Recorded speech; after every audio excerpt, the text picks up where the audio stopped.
Welcome to the Wisconsin Athletic Hall of Fame podcast. Come celebrate with us as we profile the phenomenal careers of our Hall of Fame members. Hear exclusive stories, emotional memories, all right here. Enjoy the show.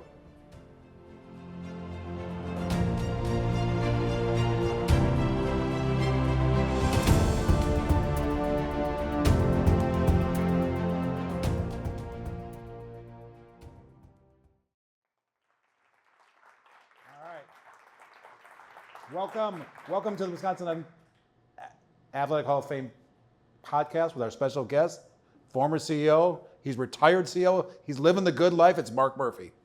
Welcome, Mark. Thank you, Mark. So retirement, do you like that word? I mean, has it been fun? It has been. It's to be honest, I probably wouldn't have retired if I wasn't required. Under the Packers bylaws, when you turn 70, Right. You're required to go to emeritus status. So for me to retire, but you know, I think it's a good rule. Right. Pardon the pun, it's a good policy. And you know, because I've seen in my career, oftentimes people stay on longer than they probably should have. Right. So, and I knew when I took the job, 18 years ago, that at 70 I would retire. I would have to retire. So I had a chance to plan. When you have a job like I did with the Packers, it's kind of all-consuming. But about 4 years ago, my wife and I bought a golf course. Shameless plug here. We'll get to that. Don't worry. You plug it Maxwell and Brace. But wow, that was good how you slid that in there. So I'm pretty busy with that. I'm also really enjoy my connection with UWGB. I'm the executive in residence there. Particularly with college athletics now, with the NIL and transfer portal, things are changing pretty rapidly. So it's nice to be able to be of some help there, hopefully. And then the other thing that I'm pretty involved in is USA Football. That's the governing body for flag football in the Olympics in 2028. Yeah, I was just actually out in LA for an exhibition matches between the men's and women's U.S. national team and the Canadian national. Oh, how did we do? We split. The men won, and the Canadian women were really good. We ended up losing. United States lost 35-34. Yeah, it was exciting. Wow, that's a lot of stuff. It's amazing how flag football has taken off. Right, it's so popular, and the NFL has really been a big part of that growth. Well, really, before we get into our conversation more, I want to thank our hosts here, our friends at Central Standard. There's a wonderful place right in the heart of downtown Milwaukee. Please come down to this place, and they have great food. They have wonderful drinks. You need to come down here. Also want to thank our sponsors from Nunn-Bush. Wonderful shoes, great company. We really appreciate all their support. Let's talk kind of a topical thing here. I'm going to throw one at you. Sure. I'm going to give you a little curveball. Okay. In the next couple hours. I play baseball, and I always have trouble with curveballs. In the next couple hours, we may see a Giannis trade, a superstar trade from Milwaukee. Yeah. You, in your first few months on the job, had to trade a superstar. His name was Brett Favre. Yeah. How hard was that at the time? And maybe kind of walk us through a little bit of what that was like. Yeah, no, it's a great question, and obviously driving down from Green Bay, that was the only thing that I could listen to on the radio. It was like, what's going on with Giannis? And it's difficult when you have a player of that magnitude, like a Brett Favre or Aaron Rodgers. They mean so much to the organization. With Favre, it was an interesting situation. I don't know if you remember. So the end of the 2007 season was just when I was starting, and we ended up losing in the NFC Championship game to the Giants. On a pass, I remember. It was interception. Interception by Favre. I don't want to bring that up, but I'm so mad about that. So I'm in my first month of job, and I'm thinking, we're going to the Super Bowl, and then we end up obviously losing. But about a month later, Favre calls up and says, I got an itch. And I said, well, what do you mean? He goes, so he had announced his retirement. And so we had put in place all these different plans, and we were, going to retire his number and try to do everything the right way. And then that's when I got the call saying he got an itch. I said, well, what do you mean? He goes, I'm itching to play. And so we had installed Aaron Rodgers as the starting quarterback. and made the difficult decision that we were going to move on with Aaron, and ended up trading Brett. So I sympathize with. I mean, did you get a lot of calls? Well, from fans? that's the tough thing. They know that you're not going to keep them. Right. So that you unless you get multiple teams involved, you're not going to get a real good deal in terms of the trade. So I kind of feel for the Bucks, the situation they're in, and I know Jimmy Haslam a little bit from his time, obviously with the Browns, but it sure looks to me like that he's going to be traded. Yeah. I think it's just a question of whether. Right. If you're going to trade him, you probably want to do it now, because then you can get picks in this year's. You then had to do it again with Aaron Rodgers. I mean, Yes.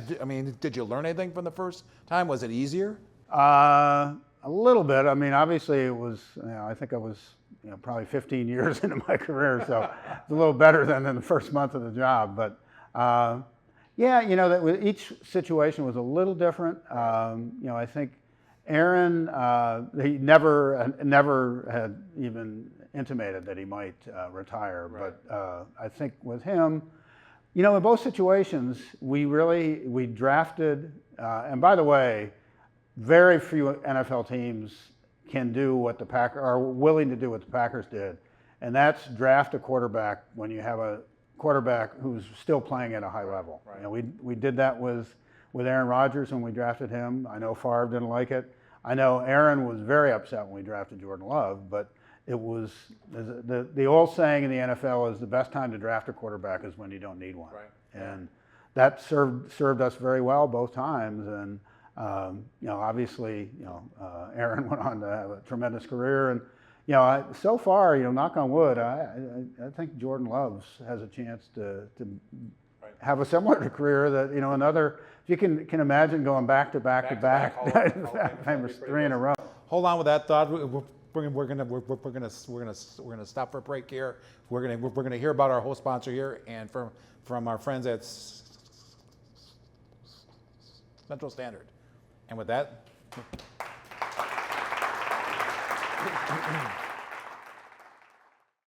Hey Wisconsin sports fans, this is Evan Hughes, co-owner of Central Standard Craft Distillery and Central Standard Crafthouse Kitchen. We're proud to partner with the Wisconsin Athletic Hall of Fame to bring brand new podcasts to life. We're going to celebrate some of the most memorable moments from Wisconsin sporting history and really bring those moments to life. Our space offers some great experiences, such as this podcast. We really look forward to welcoming you to Central Standard Crafthouse and Kitchen. See you at the bar soon. Well, Mark, we were just talking about Brett Favre. We're talking about Aaron Rodgers. I got asked this question like 3 or 4 times in the past couple of weeks, and I got to ask you this since you worked with both Aaron and then with Coach McCarthy. Were you surprised at the reuniting of Aaron with Coach McCarthy in Pittsburgh? I was, because it didn't really end well here for Mike or Aaron. But when you think about it, though, they had great success together. Won a Super Bowl, and Aaron was multiple MVP.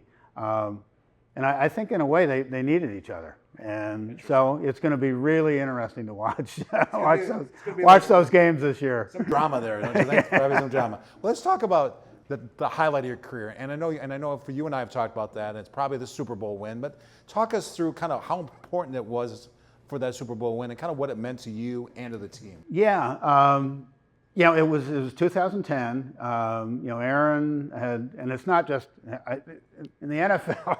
People they act like the only player that matters is the quarterback, and I'm not going to say that. But you didn't play quarterback, did you? I did not. No, but Aaron was, he was in his 3rd year as a starter and really was playing at a very high level. But the expectations were not high. I think we had to win our last 2 games to get in, and did that, and we were the number 6 seed. Yeah. So we went in, and I think we ended up being the first 6 seeds to ever win a Super Bowl. It was a real, the team really came together. And you had a lot of injuries that year too. We did, yeah. And it's funny in the NFL. Obviously, every team has injuries. What really matters is what players are injured. There are certain players you just can't miss. For instance, this past year when Micah Parsons went down, it completely changed our defense. Right. I'm not saying that there were some situations with the injuries in 2010.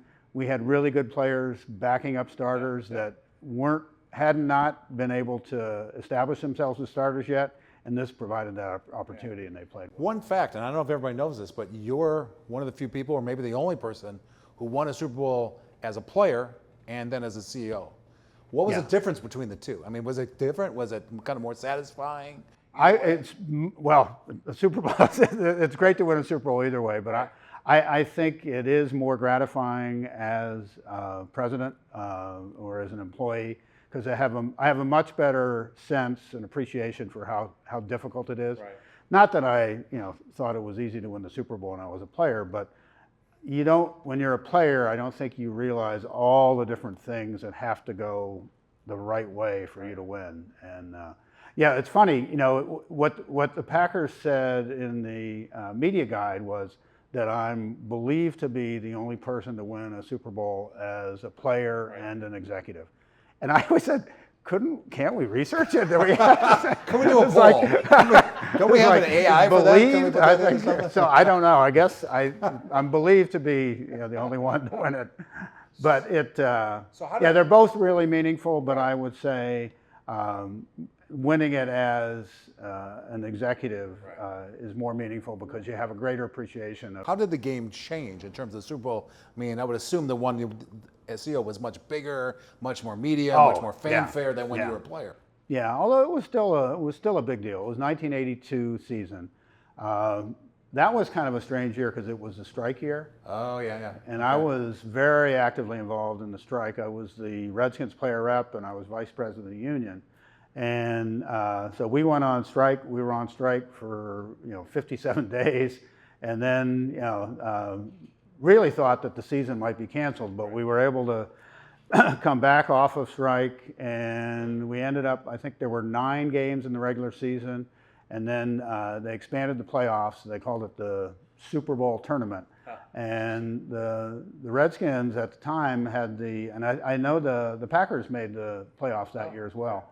But the Redskins were the number 1 seed, and so we had 3 straight home games in the playoffs, and then played in the Super Bowl down in Here's a question I think it'll be fun for you. You played against the Packers in a memorable game in Green Bay on a Monday night. It's memorable for Packer fans, not so memorable for me. I can still remember it. I was like 3 or 4 at the time, of course. But I mean, maybe talk about that game and maybe tell them the score of that game. Yeah.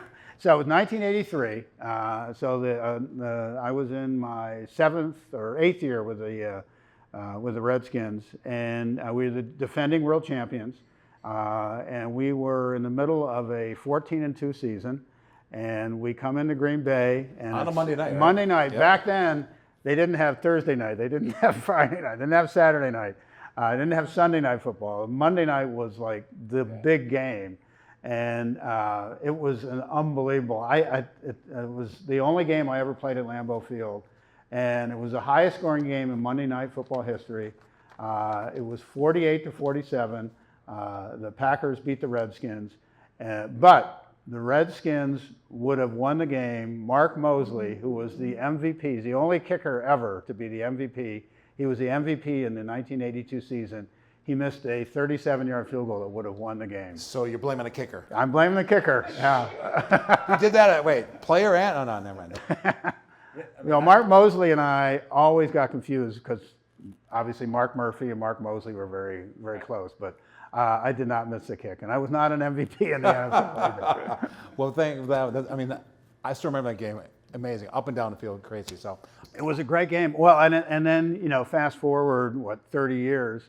Or 20, about almost 30 years.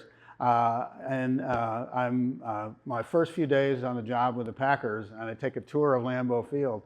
I see pictures of that damn game everywhere. It's like miracle win, greatest win, because the Packers, obviously in the '60s they were tremendous with Lombardi and won Super Bowls.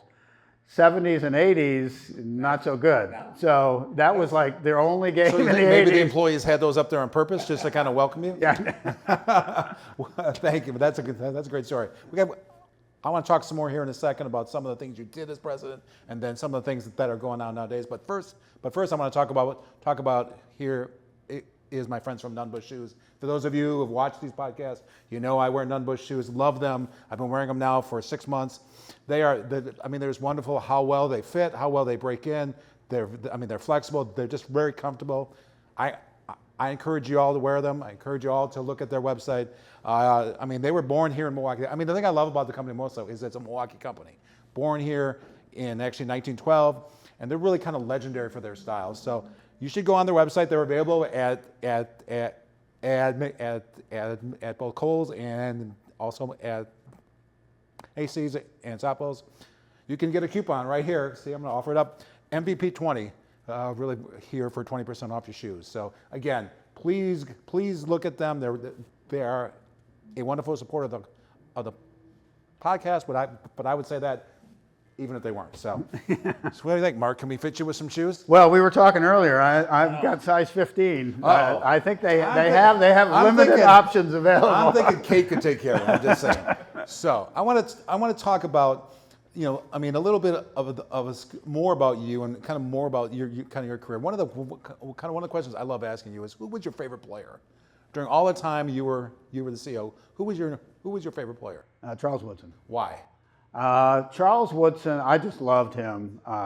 Just a tremendous player. Obviously, what he accomplished both in college and obviously in the NFL. But what I really appreciated about Charles is he didn't have a great reputation early in his career in the NFL. He was kind of viewed as a little bit of a troublemaker. But boy, with us, I think he'd been around the league long enough, and it was all about winning. And the reason he came to Green Bay is he wanted to win a Super Bowl. And it was really, and he was also he was towards the end of his career, but he was still playing at a very high level. He was, I think, defensive MVP one of the years that he was here with us, and obviously, made so many big plays in our run to the Super Bowl. And the other thing I remember, I don't know if you kind of forget, he broke his collarbone in the Super Bowl. And, after the game, I saw him and I said, Charles, I just feel terrible that you had the injury. And he looked at me, he says, I don't care. We won the Super Bowl. That's all that mattered. And that to me, that shows the kind of person he was, that it was really all about the team and the championship. What was one thing? Obviously, you knew about the Packers, you knew about our fans. What's the best word? Since they're very much into it, is that fair? Yeah. Were there any surprises in that? Did that even surprise you? How kind of rabid the Packer fans were? A little bit. I knew obviously the ownership structure was very different. Not only having played in the league for 8 years, but then worked for the NFLPA and being involved, I had a pretty good sense. When we were on strike, I went and visited a lot of the teams and talked to players about strike and what was going on. And one of the teams that I visited was Green Bay. Interesting. And I remember sitting down and talking to them about the strike. It was really a difficult time. I think it's so different now. You look at we've had labor peace now for over 20 years and 10-year collective bargaining agreements, but it was a very different time then. And having the chance to get to know some of the Packer players was really something I enjoyed. Maybe talk about probably the one thing kind of towards the end of your career that was obviously a capper, and that's hosting the draft. Yeah. Did you ever think it could happen? Kind of little old Green Bay hosting the NFL draft. And at what point did that kind of think, okay, it may happen, and then it obviously turned out well. Yeah, no, that's a great question. I did really wonder sometimes whether we'd ever get it. Probably it's been about 10 years now. The league started taking the draft on the road. For years, it was always in New York City. And give the league credit. I mean, they turned it into a tremendous event that travels well. And, you know, so early on, I think they went to Chicago for 2 years. And, you know, like right when they started taking it on the road, we kind of raised our hand and said, well, what about Green Bay? I think Roger laughed the first time when I said, what about Green Bay? The biggest concern was, you know, the number of hotel rooms. Sure. And how many people would come, and you know, would there be enough to accommodate? But I give the league credit. You know, they took a chance, I think, on Green Bay. I think they were blown away. The crowd was, I think it was the second largest crowd in terms of attendance at the at the draft, and people were staying all over the state. Right. So the hotels. You know, our fans are used to it. They stay in Milwaukee, they stay in Appleton, right. They stay Madison, and drive up for the game. So they did the same thing for the draft. So, I mean, was there one moment in the draft that stood out for you? Well, I was very, very fortunate and honored to be able to announce our first pick. Right. So that was pretty special. And obviously, it was a surprise pick. It was. Well, yeah. First time in well, you know, and I would tell you, Mark, I went off script.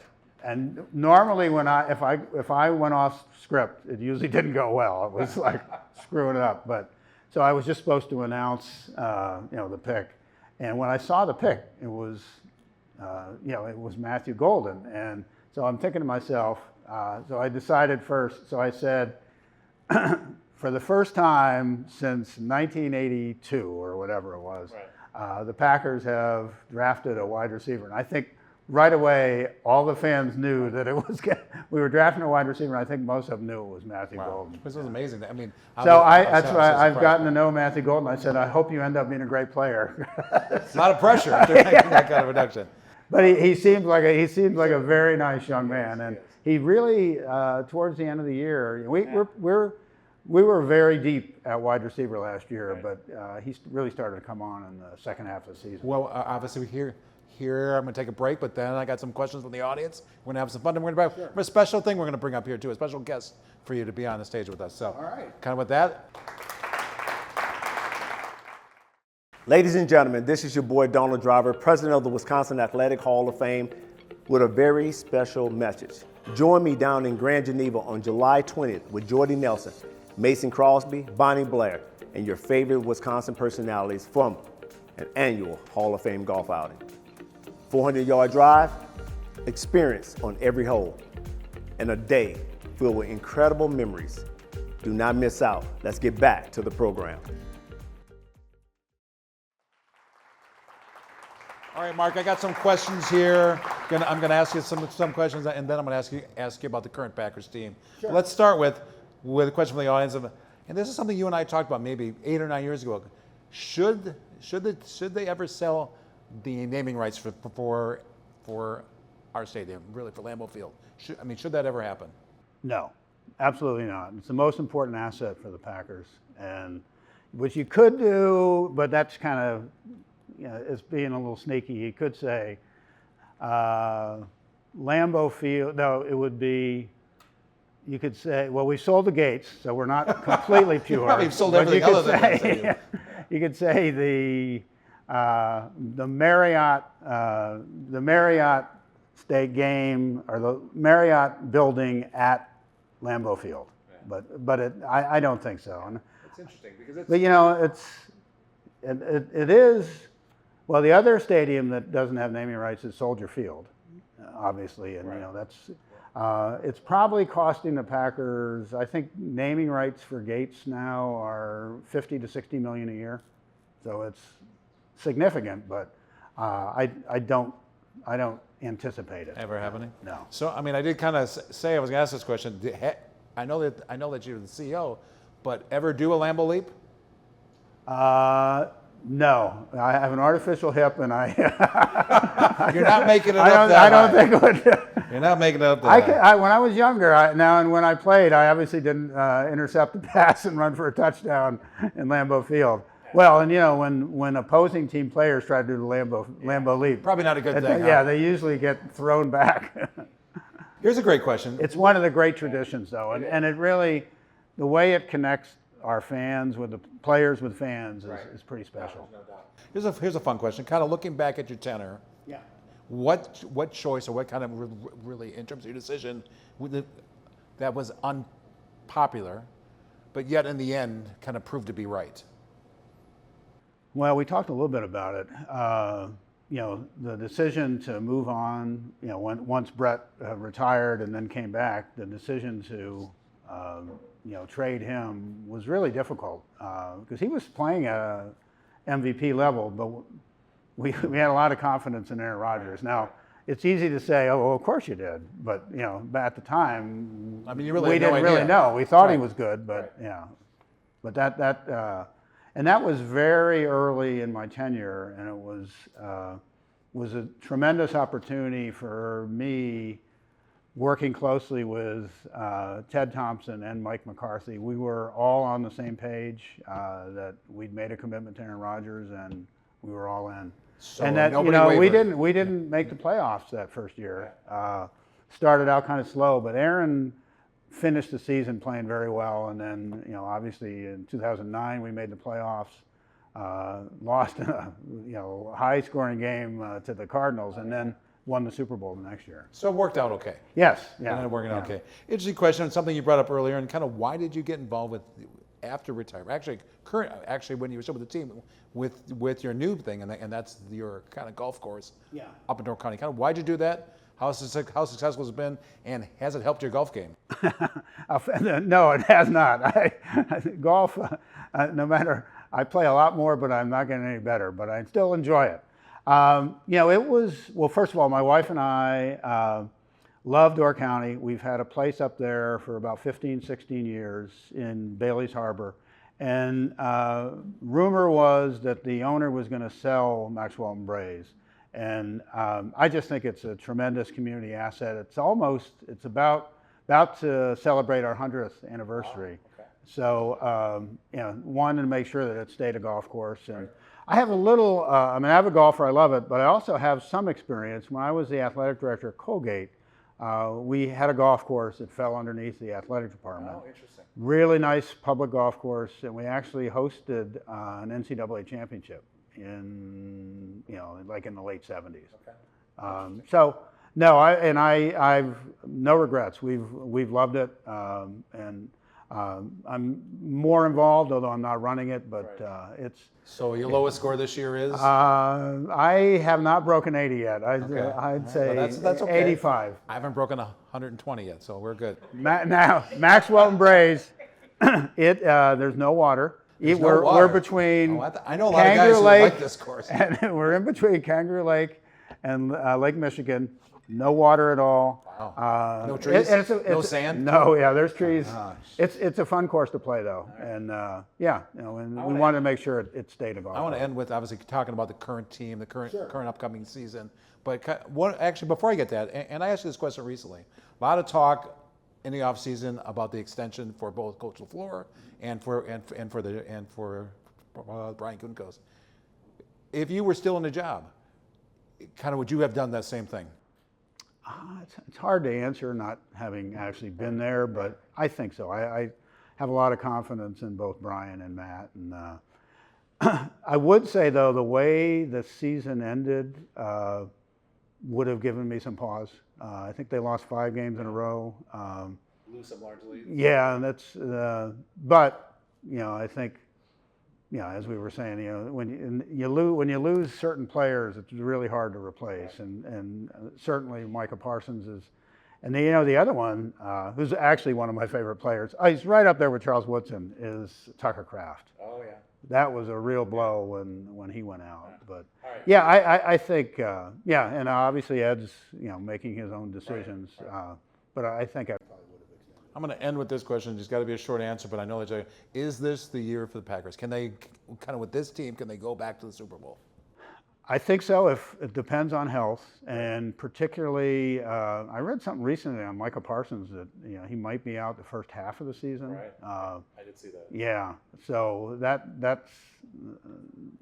would give me some concern. But they're talented enough. I think how those players that were injured, Tucker Kraft and Michael Parsons, I think some others, Devontae Wyatt, there's like 3 or 4 players that have pretty serious injuries. If they come back and play at a high level, I think they have as good a chance as anybody.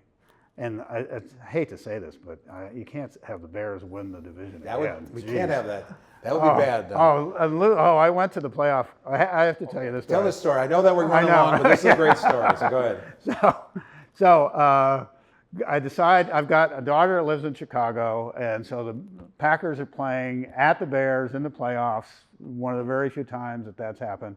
So I decided to sit up in the stands with the fans. How high up were you, Mark? I was up. I was in the end zone on the highest level, and More perks, apparently. no, I wanted to be with the people.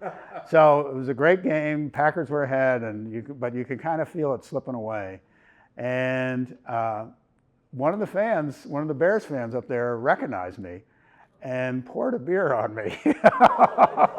Was it a good? Hopefully it wasn't like, but hopefully it was a Miller, not a Budweiser, right? Yeah.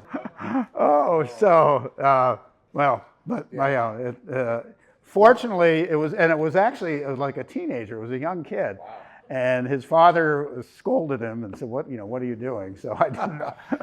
I want to end with obviously one. That's a great way to end. But I do want to congratulate you.